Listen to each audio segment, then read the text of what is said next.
이런 자리 마련해 주셔서 감사합니다. 소상공인이 전국에 700만 명이라고 하는데 아마 700만 명의 그 가족까지 합치면 거의 우리나라 인구의 절반은 된다고 생각합니다. 저는 소상공인연합회 전환법 대책위원장이면서 동대문 패션타운 관광특구협의회 부회장을 맡고 있습니다. 먼저 이제 이 법에 대해 가지고 가장 이제 기본적인 전제는 저를 포함한 모든 국민의 안전은 반드시 확보된 상태에서 이 법이 개정되든가 해야 되고 어떤 논란도 그것보다 우선할 수 없다는 것에 대해서는 동의합니다. 그리고 이제 이 책자에 기본적인 내용은 들어가 있으니까 그걸 중심으로 해서 간략하게 그동안의 상황이 이 자료를 제출할 때와 지금이 상황이 굉장히 달라졌습니다.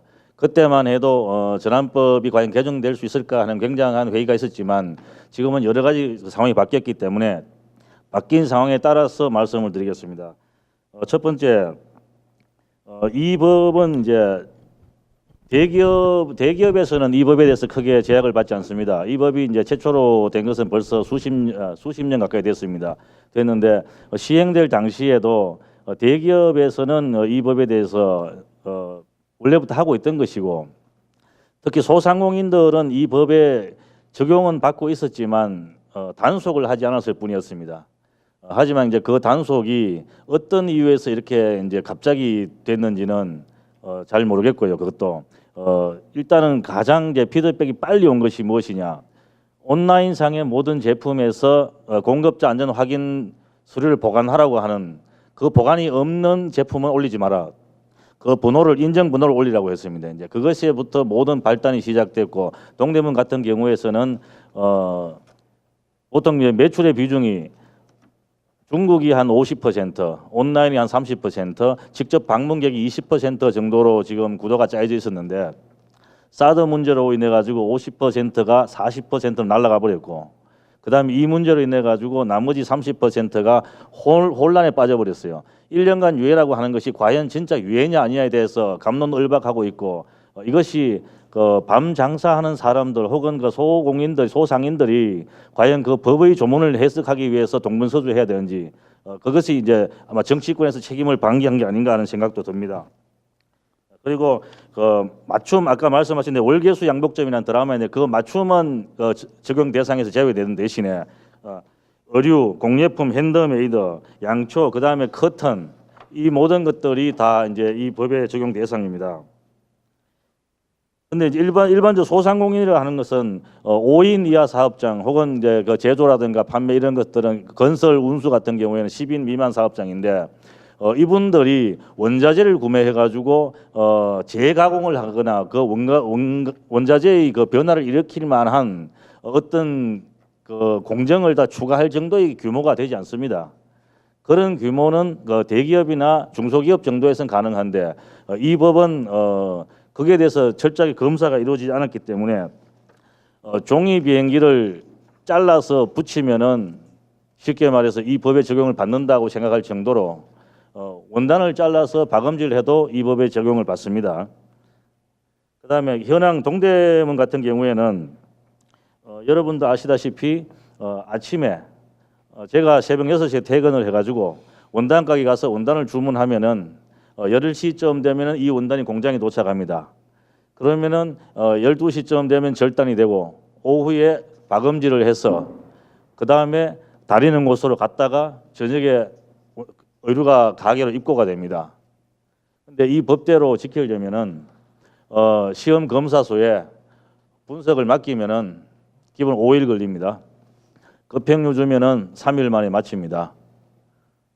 그리고 그 비용 자체가 여러분들이 상상할 수 없는 정도의 비용입니다. 우리 상가에서 보통 장사를 조금 한다 싶으면은 이 법대로 정확히 지키면은 검사비만 1,500만 원 정도 들어갑니다. 월.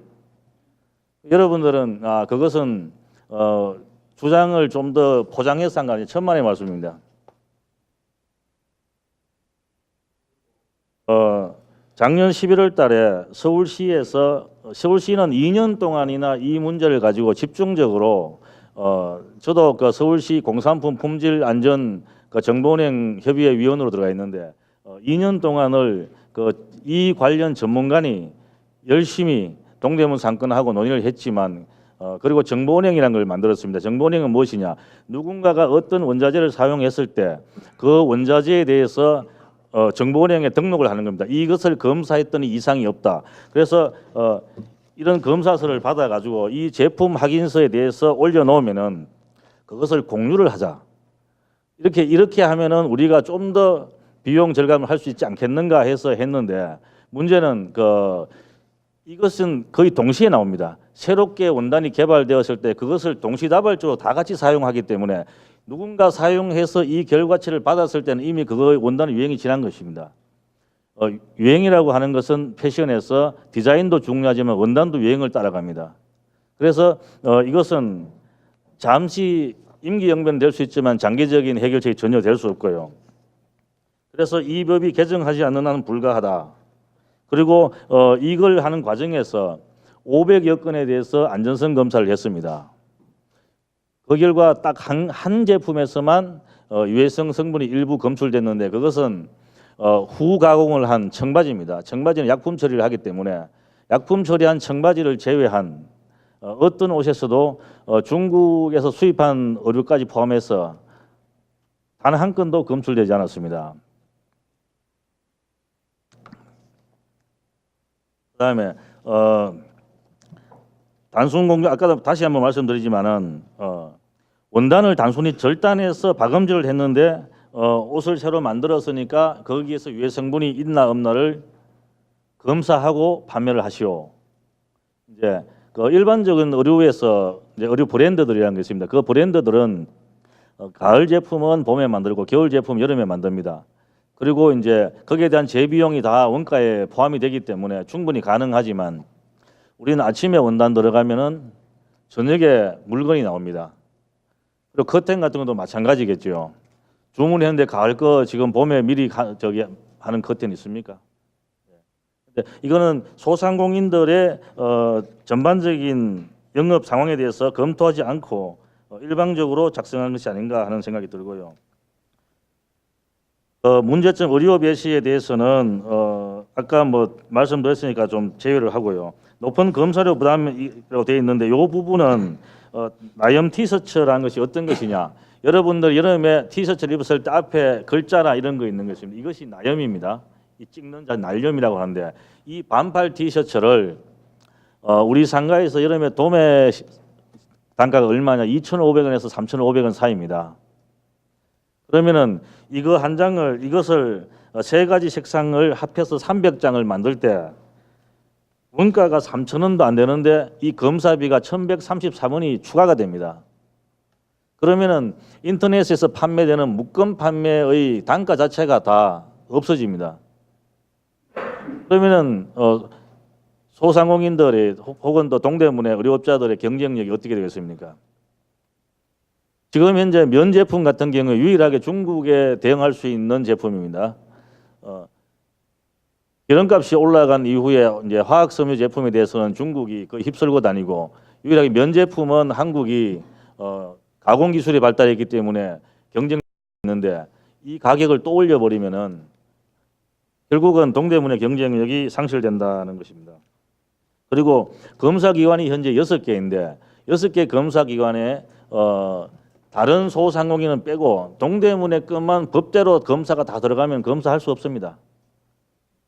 이것을 수행할 능력이 안 됩니다. 6개 가지고는.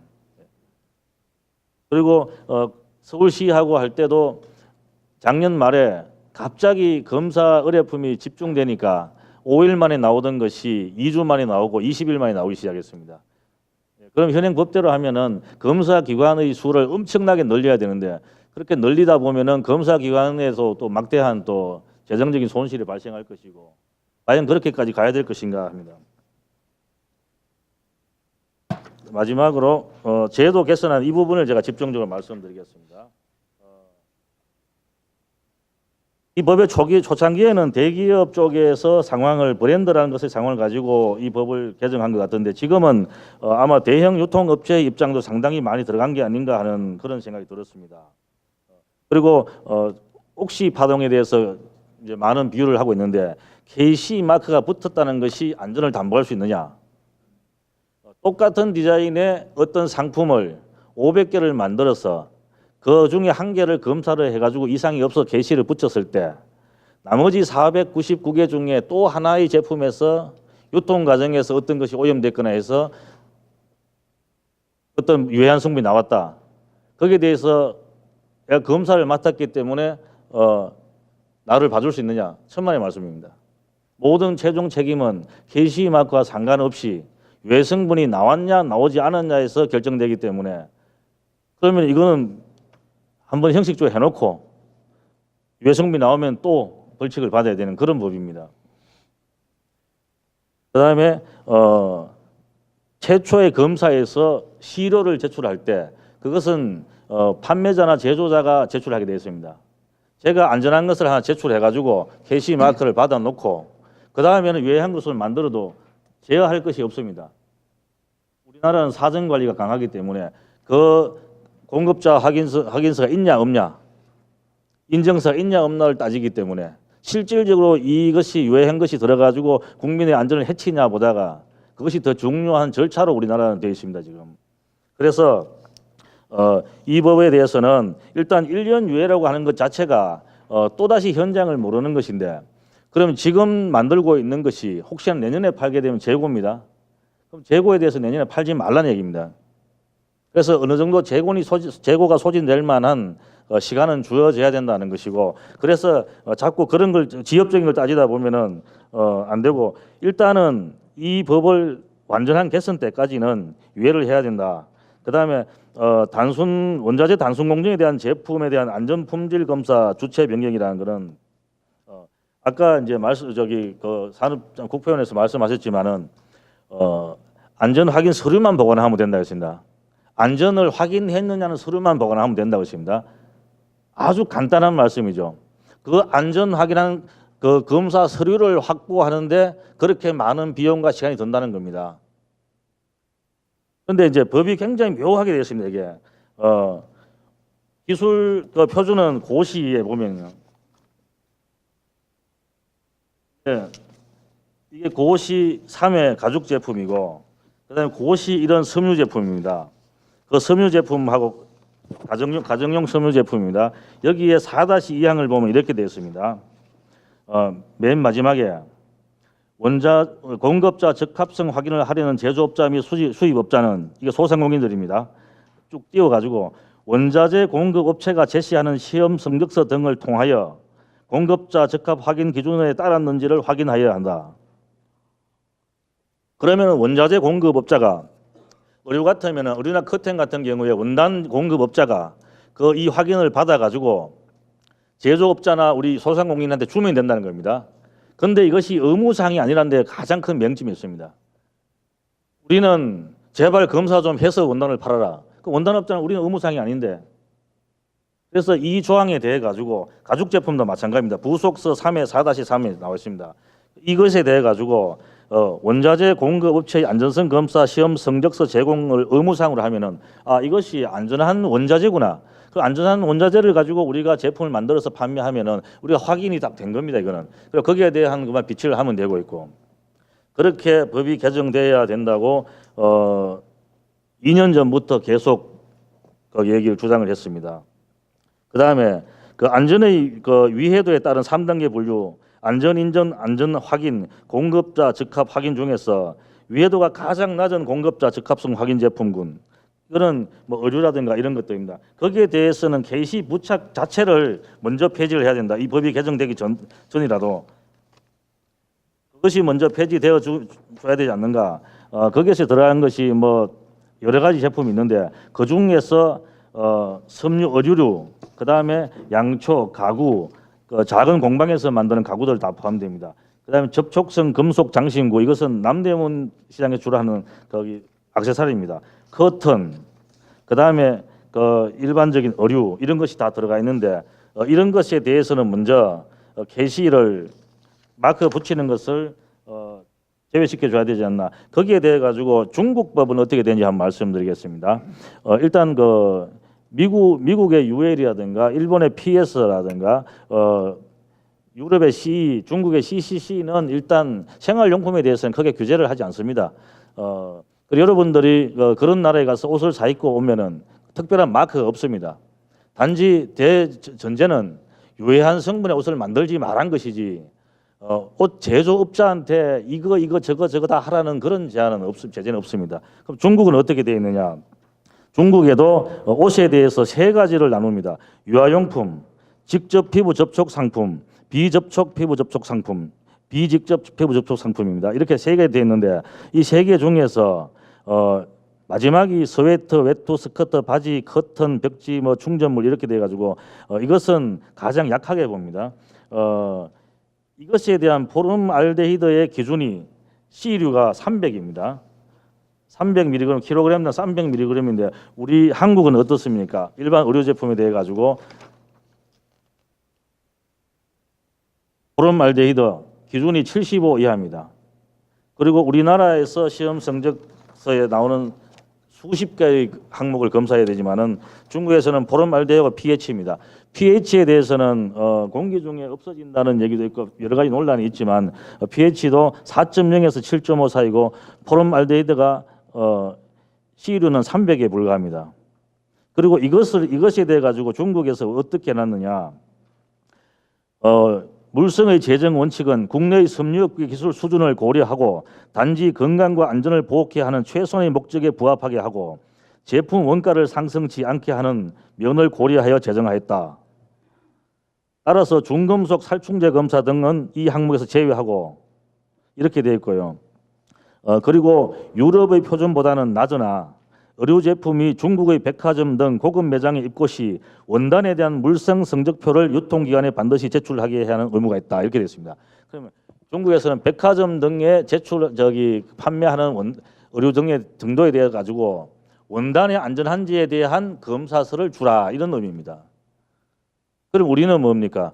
동대문에서 아침에 원단이 들어가서 저녁에 나오는 제품에 대해서 5일간에 걸쳐서 수십만 원의 비용을 들여서 검사를 해갖고 판매하라.